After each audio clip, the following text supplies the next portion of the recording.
Salut, c'est Max. Alors tu vois, au cours de notre vie, on se retrouve tous à un moment donné face à des opportunités qui ont un potentiel énorme, qui ont le potentiel de changer notre vie pour le meilleur. Et pourtant, il y a seulement une infime partie des gens qui sont capables de capitaliser là-dessus, qui sont capables d'effectivement saisir l'opportunité et de la transformer en quelque chose de concret. Si tu veux devenir indépendant financièrement, il est crucial que tu apprennes à saisir ces opportunités qui vont forcément se présenter à toi à un moment ou à un autre. Dans la vidéo d'aujourd'hui, je vais discuter avec toi de comment tu peux maximiser tes chances d'identifier ce genre d'opportunités, mais également et surtout de quelle manière tu vas pouvoir prendre la décision de passer à l'action afin d'effectivement pouvoir capitaliser dessus.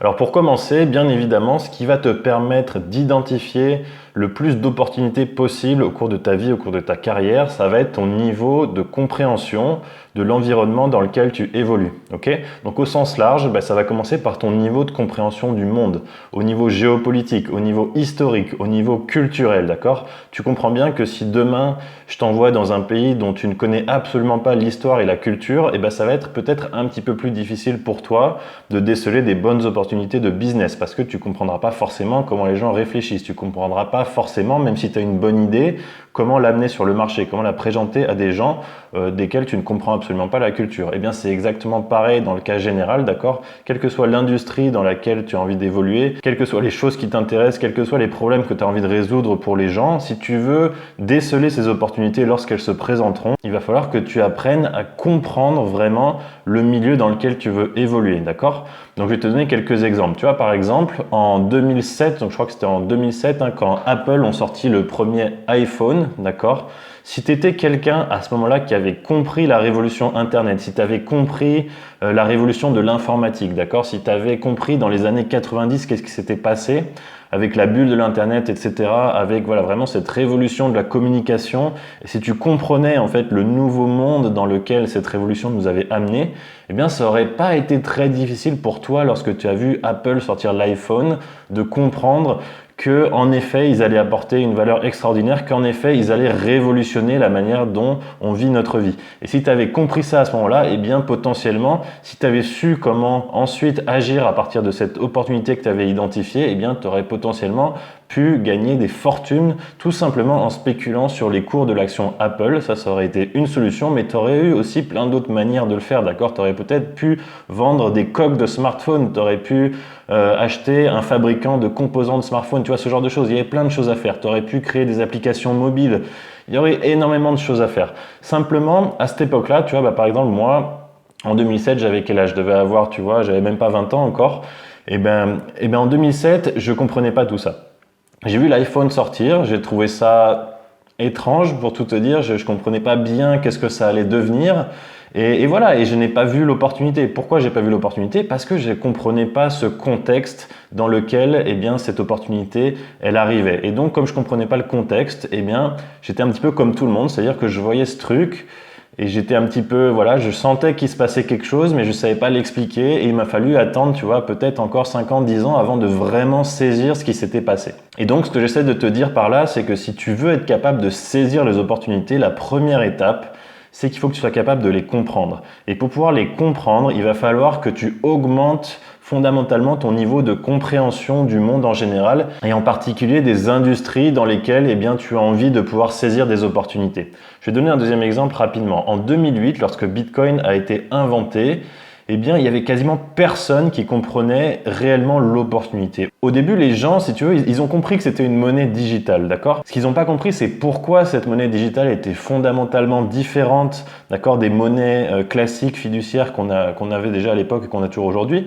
Et pourquoi, si tu veux, cette différence entre Bitcoin et les monnaies fiduciaires classiques allait avoir une importance absolument crucial, d'accord, et allait en fait déterminer pourquoi Bitcoin allait devenir un succès et pourquoi les monnaies fiduciaires classiques allaient finir par disparaître. Eh bien tout simplement parce que les gens ne comprenaient pas les problèmes liés à la politique monétaire, d'accord. En 2008, on commençait seulement à voir véritablement l'ampleur et la nature des problèmes qui allaient être créés par la politique monétaire. Et si tu comprenais pas ça à l'époque, eh bien tu pouvais pas comprendre l'opportunité de Bitcoin, d'accord, parce que tu pouvais pas comprendre pour quelles raisons les gens cesseraient d'utiliser des monnaies étatiques ou des monnaies de banque centrale et qu'est-ce qui allait en fait les pousser à utiliser du Bitcoin ou d'autres crypto-monnaies. Donc voilà, si je te dis tout ça en fait, c'est simplement pour essayer de te donner des exemples de comment on identifie une opportunité et qu'est-ce qui nous amène au niveau psychologique, au niveau de notre compréhension des choses, à identifier une opportunité, d'accord? Pour pouvoir vraiment identifier une opportunité lorsqu'elle se présente à nous, il faut comprendre le contexte dans lequel cette opportunité apparaît. Il faut comprendre les problématiques préexistantes. Il faut comprendre comment fonctionne le monde avant l'apparition de l'opportunité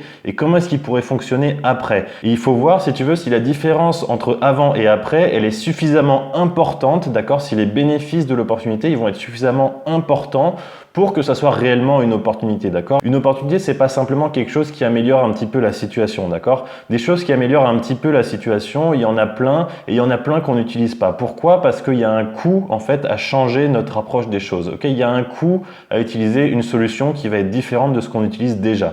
Donc, si tu veux identifier des vraies opportunités, il faut que tu identifies des choses qui vont tellement améliorer la situation pour les gens, qui vont tellement changer la vie des gens en mieux, qu'en fait, ils n'auront pas le choix de l'utiliser. Que les gens qui n'utiliseront pas cette innovation, eh bien, ils se retrouveront tout simplement désavantagés d'une manière fondamentale. Et c'est exactement ce qu'on a vu, par exemple, avec l'apparition d'Internet, d'accord? Il y avait énormément de gens qui critiquaient Internet lorsque c'est apparu. Il y a énormément de gens qui ont continué à critiquer Internet jusqu'au début, même au milieu des années 2000, honnêtement. Et pourtant, aujourd'hui, on se rend compte que, eh bien, si aujourd'hui tu n'as pas adopté Internet, tu as un désavantage majeur par rapport à tout le reste de la population qui a adopté Internet, à tel point que tu peux quasiment plus conduire ta vie de manière normale aujourd'hui si tu n'as pas un accès à Internet à un moment donné. D'accord, et ça sera la même chose pour les crypto-monnaies, d'accord. Aujourd'hui, les crypto-monnaies sont très controversées. Il y a énormément de gens qui ne voient pas l'opportunité des crypto-monnaies, qui prétendent que les avantages ne sont pas évidents, qu'il y a plein de problèmes, etc. C'est normal, c'est toujours comme ça, d'accord. Simplement, quelqu'un aujourd'hui qui est comme moi, quand je vois la technologie blockchain, quand je vois les crypto-monnaies, de par ma compréhension du monde, de par ma compréhension du monde financier, de la politique monétaire, d'accord, de la situation technologique, de la situation géopolitique, de la situation environnementale, au niveau des ressources, etc. du monde, pour moi, c'est une évidence que les technologies blockchain sont définitivement l'avenir et c'est une évidence que d'ici quelques décennies, quelqu'un qui n'utiliserait ni la blockchain ni les crypto-monnaies serait dans une situation de désavantage massif au niveau technologique par rapport à quelqu'un qui aurait adopté ces technologies. Et donc la première chose que tu dois faire pour maximiser tes chances d'identifier ces opportunités lorsqu'elles se présenteront à toi, eh bien c'est d'élargir ta compréhension du monde, ok? C'est d'approfondir cette compréhension. C'est de comprendre quelles sont les causes des problèmes que tu vois dans le monde dans lequel tu vis, ok? Alors attention, je te parle pas des problèmes que tu vois à la télé, ok? Je te parle pas des problèmes qui vont être reliés par les médias dominants, ok? Les médias dominants, ils ont aucun intérêt à ce que toi tu identifies les opportunités, ok? Leur intérêt, c'est que toi tu n'identifies pas les opportunités et que tu restes dépendant du système qu'ils te vendent. Et oui, les médias, c'est quoi? C'est tout simplement du contenu marketing, ok? Les médias, si toi tu les payes pas, il y a quelqu'un qui les paye, d'accord, pour qu'il diffuse l'information qu'ils diffusent. Donc à chaque fois qu'ils te montrent du contenu, ils essayent de te vendre quelque chose, d'accord? Donc ne considère surtout pas que le contenu gratuit que tu vas trouver dans les médias mainstream va t'aider à augmenter ta compréhension du monde, d'accord? Quand je te dis augmenter ta compréhension du monde, je te parle de te former, ok? Je te parle toi-même de manière indépendante, ok? De manière souveraine, d'aller chercher l'information, de comparer l'information, de comprendre ce qui se passe, d'accord? Je te demande pas d'aller écouter la pensée unique, ok? Il faut que tu fuis la pensée unique. Si tu veux pouvoir identifier les opportunités, il faut que tu fuis la pensée unique. Il faut que tu deviennes un outsider, il faut que tu deviennes quelqu'un qui pense par toi-même. Ok, il n'y a aucun créateur, aucun entrepreneur qui réellement va avoir des idées lumineuses qui vont changer la vie des gens, d'accord, qui vit dans la pensée unique, ok? Les créateurs, les entrepreneurs, d'accord, les makers de liberté, ce sont des gens qui ont une pensée souveraine, ok, qui pensent pour eux-mêmes. Il n'y a que comme ça que tu pourras voir des opportunités que les autres n'ont pas vues et que tu pourras, si tu veux, capitaliser dessus, que tu pourras amener de la valeur aux gens, que tu pourras changer la vie des gens, ok? Donc première chose, si tu veux maximiser tes chances d'identifier ces opportunités, ouvre-toi l'esprit, éduque-toi Éduque-toi, forme-toi, ok? Comprends le monde dans lequel tu vis et fuis la pensée dominante. C'est super important. Donc identifier une opportunité, ça c'est la première étape, ok? Maintenant, ça suffit pas, ok? Il y a plein de gens qui ont compris à un moment donné ou à un autre le potentiel des crypto-monnaies. Il y a plein de gens qui ont compris à un moment donné le potentiel de l'internet, par exemple, ou de je ne sais quelle autre technologie. Maintenant, d'après toi, il y a combien de gens qui ont effectivement réussi à changer leur vie grâce à ces opportunités? Ben, il n'y en a pas beaucoup, ok? Il n'y a pas beaucoup de gens qui arrivent à passer de l'étape identifier une opportunité à l'étape, ok, voici comment je vais en profiter, voici comment je vais capitaliser sur cette opportunité, d'accord? C'est le plus difficile, d'accord? Donc pour moi, si tu veux, il y a deux facteurs qui vont me permettre de déterminer si tu arriveras ou non à capitaliser sur une opportunité. Le premier facteur, c'est le timing, ok? Est-ce que tu es dans le bon timing? Est-ce que tu arrives trop tôt? Est-ce que tu arrives trop tard? Et le deuxième facteur, c'est ton exécution. Ok, c'est comment tu passes à l'action. Comment est-ce que tu capitalises sur cette opportunité? D'accord? Pour reprendre encore l'exemple de la blockchain, c'est super la blockchain. C'est une opportunité en or. Je veux dire, ça va changer la vie de millions de personnes dans les mois, dans les années qui vont venir et ça va changer la vie de toute l'humanité dans les années qui vont venir. D'accord? C'est une opportunité qui est énorme. Mais quand tu es face à une opportunité aussi énorme, qu'est-ce que tu fais? Tu vas faire comment pour profiter de l'opportunité de la blockchain, d'accord? Est-ce que tu vas, je sais pas, est-ce que tu vas trader du Bitcoin? Est-ce que tu vas acheter des crypto-monnaies et puis les garder pendant 10 ans et ensuite les revendre? Ou est-ce que, je sais pas moi, est-ce que tu vas peut-être créer des applications qui fonctionnent sur la blockchain? Ou est-ce que tu vas faire des vidéos sur Internet où tu vas parler aux gens de la blockchain? Est-ce que tu vas devenir consultant? Est-ce que tu vas essayer de créer ton entreprise? Voilà, il y a plein de choses à faire sur la blockchain, ok? Il y a plein de choses à faire, il y a toute une industrie à reconstruire, il y a toute une société à réorganiser, d'accord? Comment est-ce que tu vas profiter de l'opportunité? Comment est-ce que tu vas passer à l'action, d'accord? Ça, c'est super important. Il y a une histoire un peu classique qu'on raconte dans le monde des entrepreneurs et des startups, c'est l'histoire de la ruée vers l'or, ok?